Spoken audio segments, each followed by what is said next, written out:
All right, so without regime change, can we ever really trust Iran? And that's the subject of the riff. So it appears the U.S. and Iran are moving closer on a proposal to restart peace talks.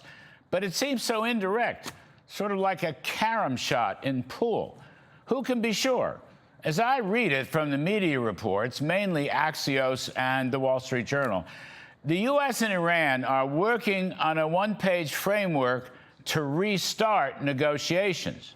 So there has to be an agreement on the one-pager, and if there is an agreement, then actual negotiations might begin next week in Islamabad or Geneva.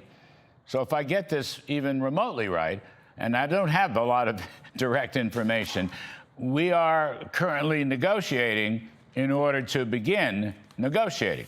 All right, okay. Here's the president on this whole thing this afternoon, his latest. We're in good shape.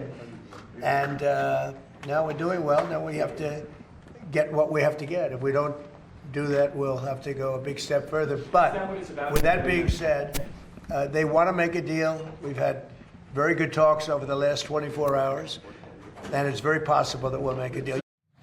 All right, meanwhile, Project Freedom has been paused, which frankly disappoints me because I had hoped our great U.S. Navy would have been able to ramp up 50 or 100 more commercial ships through the Strait of Hormuz. And then if there is a 30-day period of negotiations, the U.S. naval blockade would gradually be lifted. This, too, is disappointing.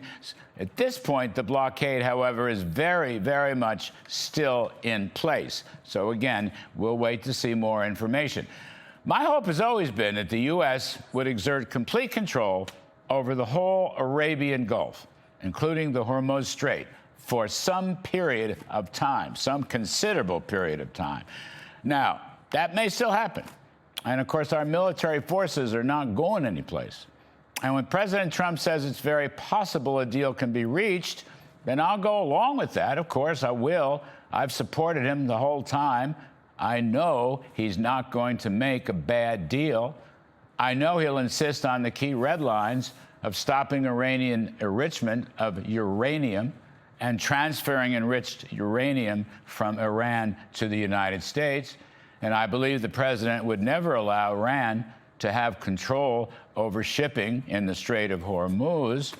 What's more, I'm certain he will insist that Iran stop its state-sponsored terrorism and that war against Israel, and for that matter, its war against the United States.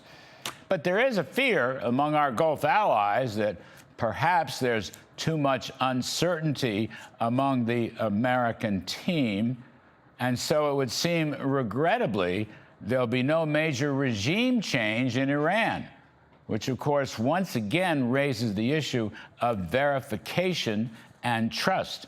Iran has never allowed either.